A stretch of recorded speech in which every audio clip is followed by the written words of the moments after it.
Ahoi, Indrek siin. Ma räägin sulle selles juhendis sellest, kuidas saad kõige kiiremini ja lihtsamini hakata ise Da Vinci mängu mängima. Ehk et teiste sõnadega, kuidas sa võimalikult lihtsalt saad leida eristuvaid ideid. Kui sa ei ole Da Vinciga ennem kokku puutunud, siis see näeb välja umbes selline.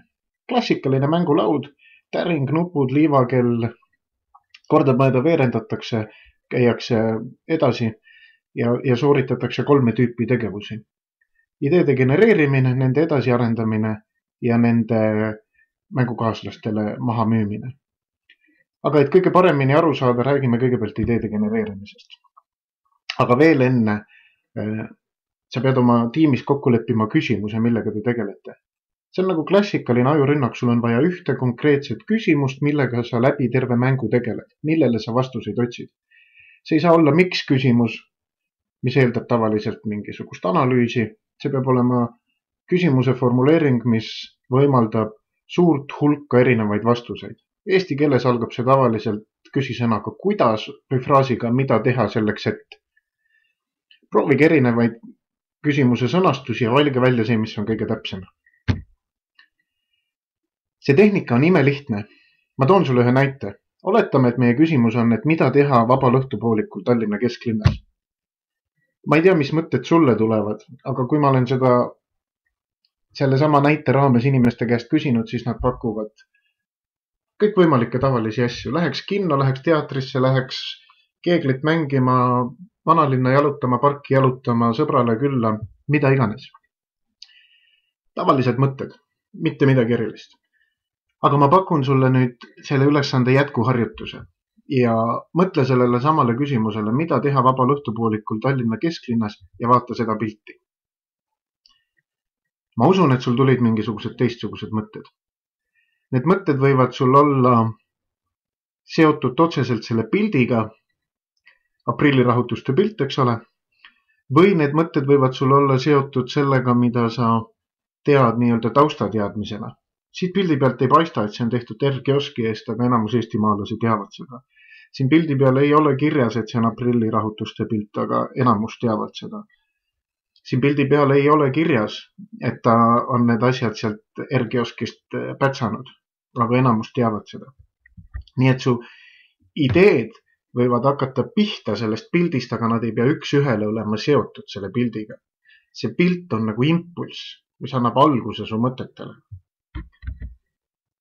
Aga su mõtted võivad olla näiteks need, et kõige lihtsam näide, et lähme ise kesklinna rüüstama ja laamendama, aga võib-olla hoopis sealt on midagi edasi arenenud. Lähme R-kioskisse, ostame sealt värskeid ajalehti, ajakirju ja läheme neid parki lugema.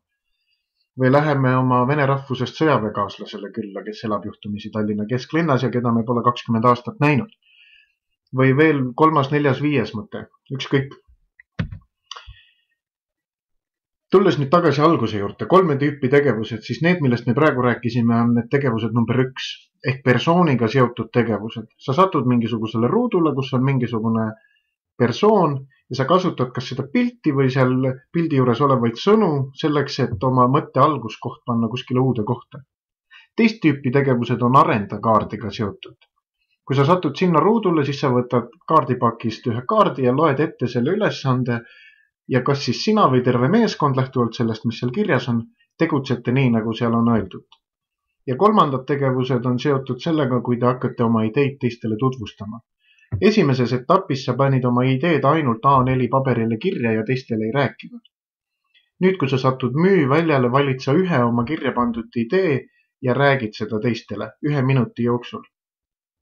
Ma soovitan ka, et te valite omal mängulauast mängujuhi. Ta mängib kaasa nagu kõik teised, aga tal lisaks sellele on 2 ülesannet. Üks on see, et ta mõõdab liivakellaga aega, arenda ja müü ülesannete täitmiseks, seal on aega 1 minut. Ja teine ülesanne on see, et ta vaatab, et täring ei seisaks. Et täring liiguks kogu aeg. Kui esimene mängija on ära veeretanud ja hakkab oma ideed genereerima, siis järgmine juba veeretab täringut.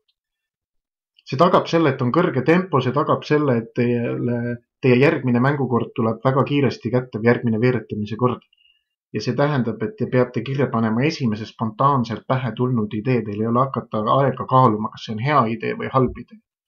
Seda te teete pärast, peale mängu lõppu. Praegu on tähtis, et te ajasurvel paneksite kiiresti kirja esimese spontaanse idee. Selles on võti. Tegelikult see on ju hästi lihtne. Ma soovitan, et võta karbi tagumine külg ette, lugege koos reeglid läbi. Seal räägitakse põhimõtteliselt seda sama, mis praegu, aga natukene võib-olla detailsemalt ja andke tuld. Genereerige ideid, genereerige palju ideid. On uuritud, et umbes 2–3% ideedest on head ideed. Nii et selleks, et sul oleks piisavalt häid ideid, mille vahel valida, sul oleks vaja vähemalt 100–200 ideed.